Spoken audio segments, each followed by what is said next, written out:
أعوذ بالله من الشيطان الرجيم بسم الله الرحمن الرحيم ربي اشرح لي صدري ويسر لي أمري واحلل عقدة من لساني يفقهوا قولي.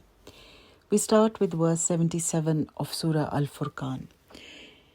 It says, O Muhammad sallallahu alaihi wasallam, say, my Rabb does not care at all if you invoke him or not. Now that you have rejected his revelation, soon you will face the inevitable punishment. Now the verse means that Allah subhanahu wa ta'ala does not need anyone's praise. He is free of want. It is we who need him. And at the end of the surah, Allah says that I have shown you clearly both the ways, that of success and that of failure. I have told you categorically, clearly, what qualities I like in my servant. Now the choice is yours. The name of the surah is Al-Furqan, which means the criterion. Allah has given us the criterion, and it's up to us whether we try to come up to this criterion or just live day in and day out the way we want. Surah Ash-Shu'ara. Now this surah was revealed in the middle of the Makki period, and it has got 227 verses and 11 rukus. The main theme of the surah is that the non-believers of Makkah were constantly rejecting the message conveyed by Prophet sallallahu alaihi wasallam, and this was done in the form of plain denial, like raising absurd objections, fun making. And Prophet ﷺ is warning them of the awful fate the previous nations of the world met when they denied the message of Allah. Despite their being advanced people of their times, they could not escape the azab, and these people are told that you too, like them, will not be able to avert azab once it seizes you. Bismillahirrahmanirrahim. Verse 1, Ta, Sin, Mim, the Huruf-e Muqatta'at. Verse 2, these are the verses of the glorious book. Now it means that the verses which are presented in this surah are from the book which is very open and which is very clear in nature. Excuse me. It clearly differentiates truth from falsehood. There is no ambiguity in it. Believing or not believing, this is not the point. But no man can claim that I cannot understand the Quran or that we cannot make out what Allah wants from us. It's not clear. Verse 3, O Muhammad, you will perhaps fret yourself to death with grief because they do not believe. Now this verse describes the extreme anguish, anxiety and grief of Prophet ﷺ over the Meccan disbelievers, over their ways of deviation and moral degradation and opposition to his message to reform. And sometimes it seemed as if his grief and mental suffering for their sake would cause his death. Now this state of Prophet ﷺ has been mentioned in Surah Al-Kahf verse 6 when it says, well, O Muhammad, it may be that you will consume your life for their sake out of sorrow if they do not believe in this message. Then it says in Surah Al-Fatir verse 8, let not your life be consumed in grief for their sake. And this gives us an insight into his nature, that what a sensitive person he was and what amount of concern he had for his fellow beings. And actually this quality is one of the basic qualities of a true and a successful da'i. It is this concern for people which keeps them going on despite the oppositions. And where this quality is missing, you cannot do dawah because you are not bothered whether your family, your friends end up in heaven or hell. Verse 4, if we wanted, we could send down upon them a sign from the heavens, before which they would bend their necks in submission. But that is not what we want. Now, the non-believers of Makkah constantly demanded that why doesn't Allah send a convincing sign so that they would easily believe in Him? The verse says that it is not at all difficult for Allah subhanahu wa ta'ala to send down a sign which would make the non-believers believe and submit. This is not something beyond His powers. But the point is that belief under compulsion is not acceptable to Him. Allah wants that people should use their common sense and recognize the truth through the verses of this book. The signs which are scattered all over the universe and found even in their own selves. Then when their hearts are satisfied that the message of the prophets contain the truth and the beliefs and the creeds which are opposed to it are false, they should willingly give up falsehood and adopt the truth. This voluntary belief and acceptance of truth and rejection of falsehood is what Allah demands from them. It is for the same reason that Allah gave man the free will, the freedom to follow right or wrong. Otherwise, man wouldn't have been given this choice, and he would have been programmed for goodness like the angels. It is for the same reason that Allah put a measure of both kinds of tendencies in him, good and evil.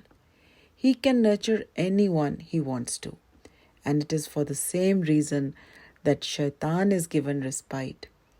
And on the other hand, arrangements for prophets and revelations were made, and thus man has been placed on the trial, that which way will he choose.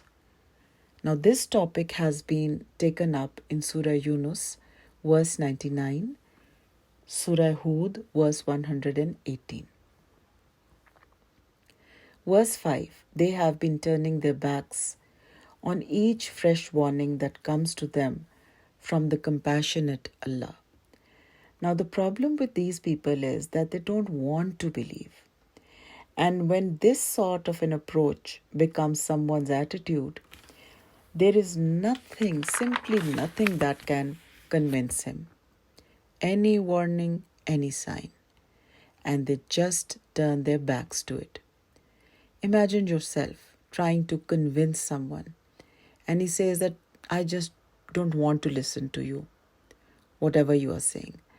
So what sort of logic will you give to such a person? Verse 6, but now that they have rejected the warning, they will soon come to know the reality of what they have been mocking at.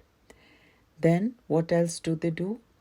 That they not only turn their backs or reject the verses of Allah, but further go on to make fun of them. And this fun making is a graver sin than rejecting. And now these people only deserve that they should be shown their evil end after they have been duly warned and shown guidance, which they have not only treated with indifference, but laughed and made fun of it as well. So these are the two tactics which the non-believers adopted, that either show indifference, that you're not interested, you're not listening to what is being said, or mock and laugh over it. And both these attitudes are very painful for the one who is trying to explain with all his effort. Verse 7, have they not looked at the earth to see how we have caused all kinds of noble pears to grow in it? The verse means that the seeker of truth does not have to look far for a sign. Just look at this one phenomena, that whatever the earth grows, the countless variety of crops, fruits, vegetables, all have the same raw material that is earth, dust. But look at the wide range of colors, shapes, taste, and not just the looks, but its properties and nutrients as well. How they meet the various requirements of the body, how they have nutrients which help to combat the intensity of every season. Is all this happening just like that? And only a fool will conclude that all this is happening automatically, without the wisdom, without the knowledge, power, and design of an almighty, all powerful being. The ones who ask about miracles are asked, what do you have to say about this miracle, which is right under your nose, and you see it happening with your own eyes? Now, actually, the problem with all such people is, as well as us, that we take everything that is around us for granted. Because we have been watching it from the day we were born. But if we sit and reflect on even one of these blessings, it is no less than a miracle. Verse 8, surely in this there is a sign, yet most of them do not believe. Now these people are being told that the signs of Allah's oneness and truthfulness of the prophets are all around you. But it's just that you don't open your eyes and see them. Verse 9, surely your Rabb is the one who is the mighty as well as the merciful. Now the verse means that Allah has the power and ability to wipe you off completely from the face of this earth through a punishment. But in His mercy, He is Ar-Rahman. That is why He does not hasten to punish the wrongdoers. He keeps on giving respite for years and centuries to allow him to think, understand, and mend his ways, and is ever ready to forgive the other sins of a lifetime if the sinner offers repentance but once. Verse 10, when your Rabb called Musa and said, go to the wicked people. Now from this verse onwards, the story of Musa alayhi salam is narrated. This story is again narrated at this stage to make the disbelievers of Makkah realize some hard realities, that the conditions faced by Musa alayhi salam were much more harsher and severe than those faced by Prophet sallallahu alaihi wasallam. Namely, he belonged to a slave nation, and Prophet sallallahu alaihi wasallam belonged to a clan equal in status of the non-believers.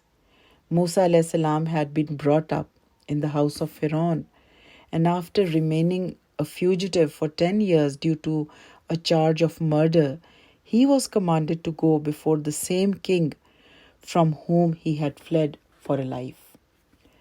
Prophet ﷺ was on much stronger grounds than that. Then the power of the empire of Furqan was much more than the power of Quraysh. In fact, there is simply no match between the two. Now, despite the fact that Musa a.s. was on such weak grounds in every respect, yet Furqan could not harm him and was himself perished ultimately. From this story, Allah wanted the Quraysh to learn this lesson, that none can defeat the one who has Allah to help him. When Furqan with all his might became helpless against Musa a.s., then how can you, poor Quraysh, succeed against Muhammad sallallahu alaihi wasallam?